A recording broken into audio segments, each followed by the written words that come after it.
কানামাছি ভোঁ ভোঁ, যাকে পাবি তাকে ছো। ছোটবেলায় সেই খেলা মনে আছে? চোখে কাপড় বেঁধে ঘুরিয়ে দিত বনবন করে, বন্ধুরা চারিদিকে ছুটে ছুটে বেড়াতো, আর সেই কাপড় বাঁধা বন্ধু একে ওকে ধরার চেষ্টা করত। আর জানেন তো, এই কানামাছির অনেক রকম প্রবাদ বাংলায় আছে। কিংবা সাতরঙা। সাতরঙা বলতে যার অনেক গুণ, কিংবা যার মধ্যে অনেক রং। তাই তো? কেন বললাম, ভিডিও শেষে আমি বলবো আপনাদের। আজকে নিয়ে এলাম 4 মিনিটের আর একটা নতুন গল্প। চাইলে নামটা আপনারা দেবেন। শনিবার চলে গেছিলাম বিকেল বিকেল হাওয়া খেতে মা গঙ্গার বুকে। ঠিকই ধরেছেন, আমাদের মা গঙ্গা প্রিন্সেপ ঘাট, বাবু ঘাট। এখানে গঙ্গার অনেক মহিমা। অনেক জায়গা থেকে অনেক রূপে মা গঙ্গা ধরা দেন। প্রেমিক প্রেমিকার নিরিবিলির কয়েকটা জায়গার মধ্যে এই জায়গাটাও পড়ে।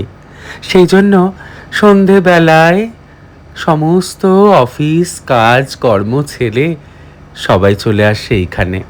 দুটো হাত এক হয় 4টে হাতে, তাই তো?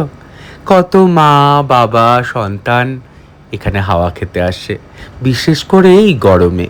এই গঙ্গাকে নিয়ে কত বিজনেস, খাবার দাবার টুকিটাকি কি না বসে এইখানে। ভালো লাগে যে কলকাতাতে কিছু জায়গার মধ্যে এই জায়গাটা এখনও এরকম আছে। আর আছে আমাদের কলকাতা জুড়ে বিভিন্ন রকম ঐতিহাসিক স্থাপত্য। ঠিক আমার পেছনে গোয়ালিয়র মনুমেন্ট।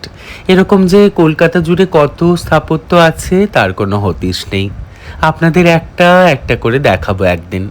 আমার খুব ইচ্ছে সারা কলকাতায় একা একা ঘুরি, ঠিক যেমন করে আজকে এখানে চলে এলাম। জানেন তো, এগুলো দেখে কত কিছু যে মনে পড়ে ইতিহাসের কথা।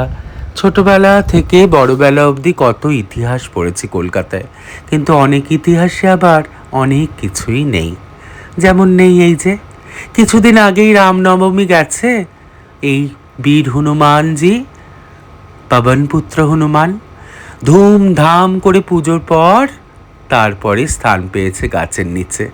আমার ভাবতে অবাক লাগে, জানেন তো, আমরা হিন্দুরা পুজোর সময় কত মূর্তি সুন্দর সুন্দর করে সাজিয়ে প্যান্ডেলে উপোস করে পুজো দিই। তারপর পুজোর পর এখানে গঙ্গা দূষিত হবে বলে গভর্নমেন্ট থেকে বিসর্জনের অনেক নিয়ম আছে। আবার হিন্দু শাস্ত্রেও আছে নাকি অনেক দেবদেবীকে গঙ্গাতে নিরঞ্জন করতে নেই। তবে এরম ছেঁড়া ফাটা অবস্থায় গাছের নিচে দেখতে ভারী কষ্ট লাগে আমার। হাজার হোক, পুজোর এই দেবদেবীকে আমি ঘরের সদস্যই মনে করি। মনটা কিছুক্ষণের জন্য ভারী হয়ে গেল, জানেন। আবার এই রেল লাইন দেখে খুশিও হয়ে গেলাম। সেই পুরনো কলেজের দিনের কথাগুলো মনে পড়ে গেল। কত রেল লাইনকে নিয়ে কত ঘটনা আর একদিন আপনাদের সাথে শেয়ার করব নয়। আজকে ফ্যাশন দেখাচ্ছি অনেক দিন পরে। আমার এই জামদানির হ্যান্ডলুম পিসটা দিয়ে আমার এক ক্লায়েন্টস ভাইয়ের অনুরোধে ব্লেজার বানিয়ে দিয়েছিলাম। ব্যাঙ্গালোরে থাকে।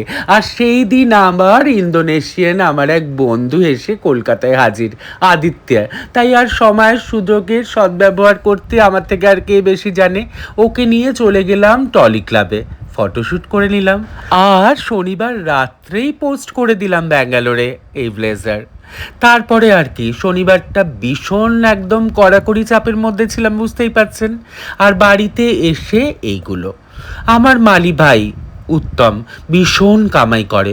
রবিবার রবিবার আসার কথা, আগের রবিবার আসেনি, এই রবিবার আসবে কিনা জানি না। তাই শনিবারই ওর আশা না করে সমস্ত ইনডোর প্ল্যান মুছে টুছে পরিষ্কার করে ফিল্টার ওয়াটার ভরে নিলাম। কানামাছি আর সাতরঙা ভিডিওর প্রথমে বলেছিলাম, মনে আছে?